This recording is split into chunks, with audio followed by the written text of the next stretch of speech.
ପିଲାମାନେ ଆଜି ଆମେ ଗୋଟିଏ ଗପ ଶୁଣିବା ଯାହାର ନାମ ଠେକୁଆ ଓ କଇଁଚ। ଦିନକର ଘଟଣା। ଗୋଟିଏ ଠେକୁଆଟିଏ ଥାଏ।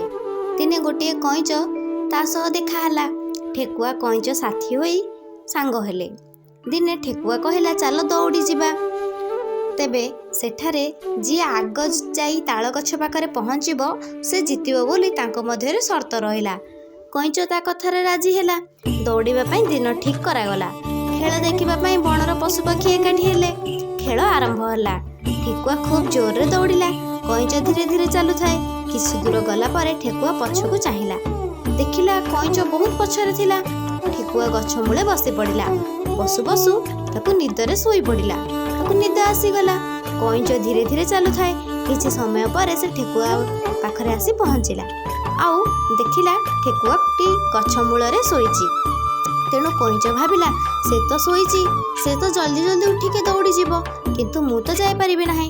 ସେ ଶୋଇଥାଉ, ମୁଁ ଯାଉଛି ଧୀରେ ଧୀରେ ଯିବି।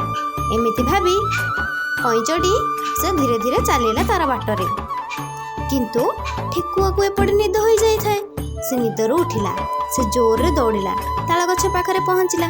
ଦେଖିଲା ବେଳକୁ କଇଁଚ ଆଗରୁ ଆସି ସେଠି ବସିଛି। ଠେକୁଆ ମନ ଦୁଃଖରେ ସେଠାରୁ ପଳାଇଲା। ଏହି ଗପରୁ କ'ଣ ଶିକ୍ଷା ମିଳିଲା ଆପଣମାନେ ନିଶ୍ଚୟ କମେଣ୍ଟ ସେକ୍ସନରେ ଜଣାନ୍ତୁ। ଧନ୍ୟବାଦ।